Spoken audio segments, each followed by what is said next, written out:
let's meet somebody called Lisa Bean. That's you. You're in front of me. Hi, Lisa Bean. Hello, good morning. Hi there.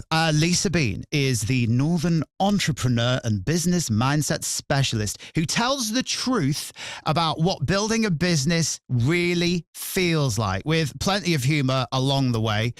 She's been described as Mel Robbins meets Sarah Millican, but without the swearing, which is good to hear, Lisa.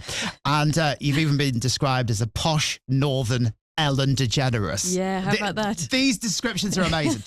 So you're going to be in Leeds with your new live show. It's called Laugh or You'll Cry. It's lifting the lid on the fears, self-doubt and pressure that entrepreneurs quietly carry. But it's funny, and you've got insights and a little bit of psychology in there as well. You come into Leeds Beckett School of Arts on Friday, the 6th of March. Lisa is here to tell us more. Thank you so much for being here. Thank you. So let's get our head around this then. Your show, Laugh or You'll Cry.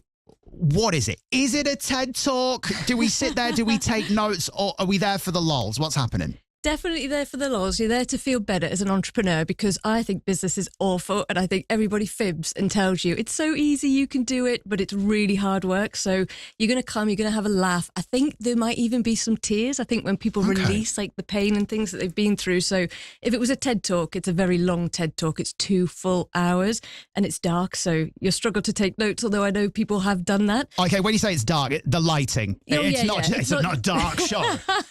There's no dark humour. No, that's my next show. This one here is more uplifting. Yeah. Okay. Sure. So being an entrepreneur. Yes. I spend a lot of time on Instagram. Yes. I scroll through. Everyone seems to be starting a business. Yes. Or everyone seems to have a side hustle. And I get stuck in this loop of watching people going, oh, this is how I grew my business. Oh, I started off with this. I've got this faceless channel that pays me $300,000 a month. There seems to be a lot of rubbish out there, a lot of misinformation. So I guess in your show, you're talking about the reality of it, I guess. Absolutely, yeah. I think you get the business that you work for, and I think it takes 2 to 4 years to be successful in business, which is really hard to sell on Instagram. That's not a message that's going to go viral, but I think when people find me, they finally think, oh, okay, I'm not behind, I'm right on track, but you have to keep going. It's like building IKEA flat pack furniture, but without any instructions. That's what business is like. You start building a chair, realize you wanted to build a table, but everyone's asking you for something else, and that is exactly what it's like. So you just have to keep going, and you will either quit or you'll make it. They're the options. Okay. So you've said in your shows that many people who are starting businesses feel like they're doing it wrong, even when they are doing the right thing. Yeah. Obviously, it's a risk to take, isn't it? When you want to start your own business, you want to do something, you want to be your own boss. Yeah. Don't quit your job. Honestly, don't quit your job. And if you're in a job that you hate, leave that job and get another job. You've got to have something that pays you whilst you build the business. Oh, really? So it's not just an idea of waking up one morning and going, right, I'm going out by myself. No. I'll start me little thing on Canva now and I'm going to sell this. That's not the way to do it. No, definitely not. I did that when I was younger. When I was 23, I actually believed that I could do this. I was going to be successful. So I quit this big corporate job in London. Everyone's got this. I said, Dad, I'm going to be a millionaire. He was a big fan of Only Fools and Horses. He said, oh, yes, this time next year. And then 3 months later, I was back in work. Of course I was. I had no idea.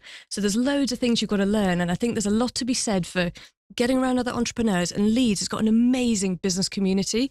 So get around other entrepreneurs who are doing it, feel better, learn from people who've already done it, and be very careful of people promising you it's easy, because it's not. It's like anything. It takes time, and the work you put in, that's what you're going to get back out. Okay. So why were you inspired to do this? Did you find that you were struggling to find people like yourself giving you the proper advice and what it actually takes to maybe set up your own business? Yeah, I think so. I think I started doing more and more talks, bringing entrepreneurs together. And I think it was after COVID. I think we were all very lonely and we've all got very used to working from home. There's so much to be said for putting your clothes on and getting out of the house. You know what I mean? It's a good start. Get dressed. Yeah. And even now, people are dressed top up, and the bottom half, if they stand up, they're in their trackies. I think get dressed. Yeah. I mean, you've got your jeans on today? Or I have. Yeah. I haven't got me trackie on. There we go. I can verify he is fully dressed. So this is good. Thank you. So get up, get dressed, get out the house and go meet other entrepreneurs. So I thought if I put this event on, we could bring people together. But the risk of it is it's of an evening and no one wants to come out of an evening anymore. So it's true. Yes, I'm saying, come out. You'll have a really good laugh. And people have said it is like a good night out for entrepreneurs. And it isn't, like we mentioned that, not a traditional motivational talk. No. You describe it as raw, honest, mixed with laughs. Can you share a moment with us now or a story from the show that really captures that mix of humor and truth and what we can expect? Perfect. So this is really honest. So entrepreneurs often end up in debt. They often end up with business overdrafts or loans, and they take them and they're so excited they can't pay them off. So I was in a situation where I was in a business overdraft and it was $5,000. I was at the end of the overdraft and I got a letter from the bank and they said, Lisa, we'd like to talk to you about your overdraft and check that you still need it and that you're using it responsibly. And the letter was from a woman called Sandra. And I felt like saying, Sandra, I'm in it. Of course I need it. I'm trying to stay within the limits of this $5,000. And I got on the phone with her and she said, we're going to go through everything coming in and going out. It very quickly became apparent that I couldn't afford the expenses that I had. And she said to me, Lisa, we really need to talk about removing this overdraft from you. And the whole conversation I had to have with her was promising her about the work I was doing, the leads that were coming in. But in my mind, I knew I was going to make it. I just needed a bit more time. So I had another year. And a year later, I got the same letter. Lisa, you're still in your overdraft. I said, yes, Sandra, I know, I'm trying. Yeah, it was just last week I paid that off, actually. Oh, and how is Sandra?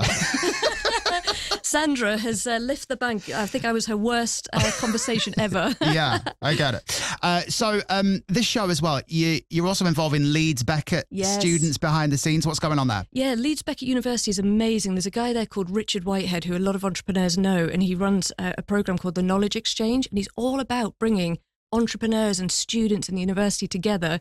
So on the night, we've got all of the ushers are students. The guy doing the tech is a student. We've got 15 business and enterprise students coming as well.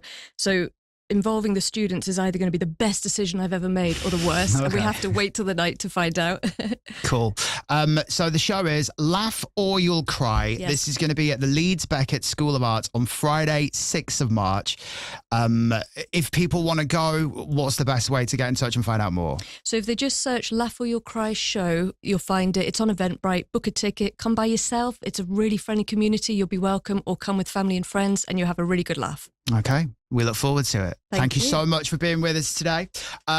Like you said, it's important if you are starting your own business to network, to be around people who've got the same kind of energy, and that can really help. Thank you so much indeed, Lisa Bean.